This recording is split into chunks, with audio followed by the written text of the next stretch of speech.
La hipótesis de Riemann es uno de los famosos 7 problemas del milenio. Por si no lo sabéis, la resolución de cada uno de estos problemas es premiada con una cantidad de $1.000.000. Hasta el día de hoy, solamente uno de estos 7 se ha resuelto. Nuestro objetivo en esta serie de vídeos va a ser entender exclusivamente la famosa hipótesis de Riemann. Todo esto comenzó en 1734, cuando el famoso matemático Leonhard Euler resolvía el famoso problema de Basilea. Este es un problema que llevaba más de 100 años sin resolverse y consistía en calcular la suma de los inversos de los cuadrados de los números naturales. Esto es, pretendíamos dar un cierto valor a la suma 1 más 1 entre 2 al cuadrado, más 1 entre 3 al cuadrado, y así hasta el infinito. Y esto, curiosamente, tenía un resultado de pi al cuadrado partido por 6. Esto lo demostró Euler en 1734, y no solo lo demostró para la suma de los inversos de los cuadrados, sino para la suma de los inversos de las cuartas potencias, de las sextas potencias, de las octavas potencias, y de forma general dio una expresión para la suma de los inversos de las potencias pares. Un resultado muy interesante. Y con esto se le ocurrió definir una función, vamos a llamarle S de R, como siendo la suma desde n igual a 1 hasta infinito de 1 entre n elevado a r para r mayor que 1. Esto es una serie de Dirichlet que se sabe que solo converge de forma uniforme para valores de r mayores que 1. Aquí estamos considerando cualquier valor real. Para r igual a 1 tenemos la famosa serie armónica, que sabemos que es divergente, es decir, la suma da infinito. Por lo tanto, solo tiene sentido considerar esta función para un valor de r mayor que 1. Luego, más tarde, el matemático Chebyshev pensó en qué podría ocurrir si extendiésemos esta función a los números complejos. Y lo hizo de esta forma: definió la función s de z como siendo la suma desde n igual a 1 hasta infinito de 1 entre n elevado a z para parte real de z mayor que 1. Vale, fijaos, como estamos en números complejos, tenemos parte real y parte imaginaria, por lo tanto, el criterio para que la suma sea convergente, en este caso, es que la parte real sea mayor que 1. Mucha gente piensa que esta función es la función z de Riemann, y esto no es verdad.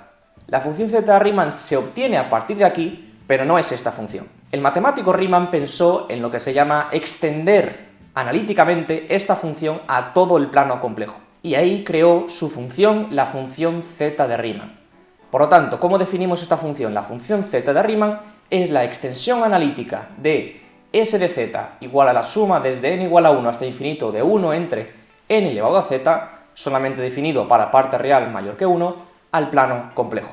Esta función está definida para cualquier valor de c, de los números complejos, excepto para s igual a 1. S igual a 1 tenemos lo que se llama un polo simple, porque sabemos que para s igual a 1 la serie es divergente y por lo tanto no tenemos ningún valor para la función z de Riemann en el punto s igual a 1. ¿Qué significa esto?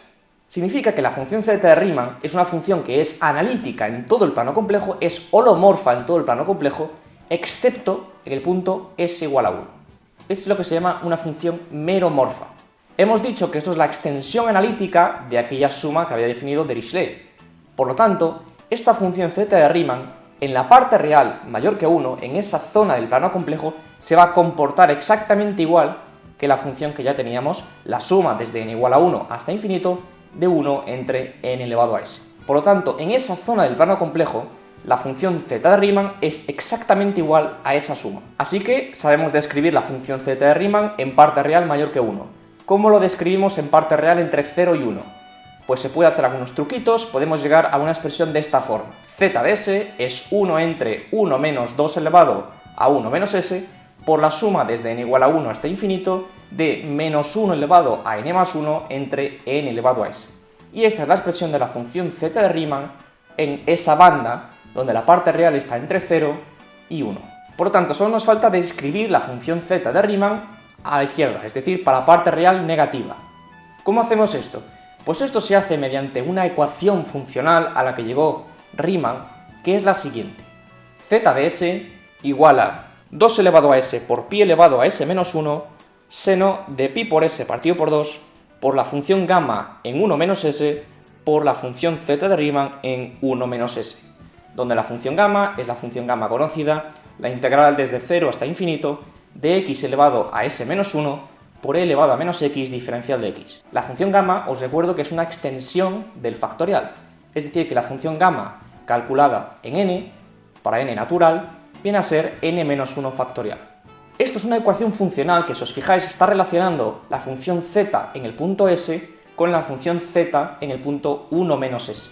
Por lo tanto, si conocemos la función z de Riemann para parte real positiva, utilizando esta fórmula podremos dar valores a la función z para valores negativos. Por ejemplo, vamos a intentar calcular la función z en el punto menos 1.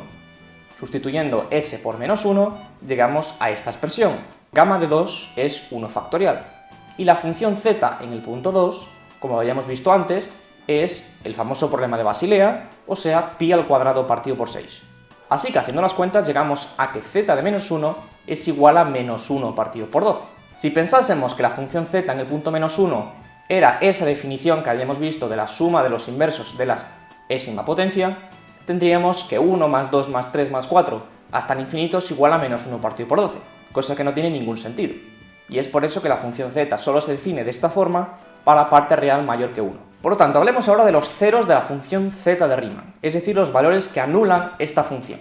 Naturalmente, para parte real mayor que 1, dada la definición de la función, obviamente esto nunca se anula, y por lo tanto no hay ceros de la función z de Riemann para parte real mayor que 1. Si miramos con cuidado la ecuación funcional, fijaos que para los enteros negativos pares, es decir, los complejos de la forma menos 2n para n natural, hacen que el seno se anule, y por tanto la función z se anularía en esos puntos. Estos ceros se llaman ceros triviales de la función. Fijaos que esto no va a ocurrir para los enteros pares, porque en cierta forma anulan el seno, sí, pero la función gamma en esos puntos tiene lo que se llaman polos simples. Y así lo que va a ocurrir de una forma un poco informal es que ese cero del seno se va a cancelar, entre comillas, con ese polo que tenemos de la función gamma. Así que los enteros pares no son ceros de la función z de Riemann. Por lo tanto, ya sabemos que en parte real mayor que 1 no hay ceros. En parte real menor que 0 tenemos los ceros triviales, que son los enteros negativos pares. Y luego, el resto de ceros debe estar entre parte real entre 0 y 1. Y de hecho se puede demostrar que no hay ceros en parte real igual a 0 y no hay ceros en parte real igual a 1. Así que tenemos la desigualdad estricta. La parte real debe estar entre 0 y 1. Una propiedad súper importante de la función z de Riemann es que la función z en el conjugado de un complejo S es el conjugado de la función z en el punto S. Es decir, tenemos una simetría, fijaos, respecto del eje parte real de S igual a 1 por la ecuación funcional. Y además, por esta propiedad, sabemos que si S es un 0, su conjugado también lo va a ser. Por lo tanto, los ceros de la función z de Riemann que van a estar en esa banda, que llamamos la banda crítica, van a aparecer en grupos de 4. Tenemos un grupo de 2 por esta propiedad y otro grupo de 2 por la simetría, por la reflexión de este eje parte real igual a 1 medio. Fijaos en esta imagen, vemos a la izquierda los ceros triviales y los ceros que estarían en esa banda crítica serían los ceros no triviales y vendrían en grupos de 4. De hecho, el matemático Riemann fue el primero en calcular los primeros ceros, de hecho calculó 3 ceros de la función z de Riemann, y analizó y se fijó en que la parte real de esos 3 ceros era 1 medio. Por lo tanto, su hipótesis es la siguiente: todo cero no trivial de la función z de Riemann tiene parte real 1 medio. Por otras palabras, esto viene a significar que esos complejos que vendrían en grupos de 4, en realidad solo vienen en grupos de 2, porque tienen parte real 1 medio todos. Y por tanto esa reflexión en el eje parte real igual a 1 medio solo nos va a dar un complejo. Hasta el día de hoy no se sabe si esto es verdadero o falso, se han hecho comprobaciones a nivel computacional y se han verificado para millones de ceros que sí que tienen parte real igual a 1 medio. Pero ya sabéis, en matemáticas, hasta que algo se demuestre, no podemos sacar conclusiones. Espero que te haya gustado este vídeo y espero que hayas entendido la función z de Riemann y lo que dice la hipótesis de Riemann. Pero esto no termina aquí, porque en el próximo vídeo os voy a hablar sobre la distribución de los números primos y la importancia que tiene la función z en esta distribución. Además, vamos a ver qué es lo que ocurriría relativamente a los números primos si esta hipótesis fuese verdadera. Y ya sabes, si estás listo para otro desafío matemático, haz clic en el vídeo que tienes en pantalla.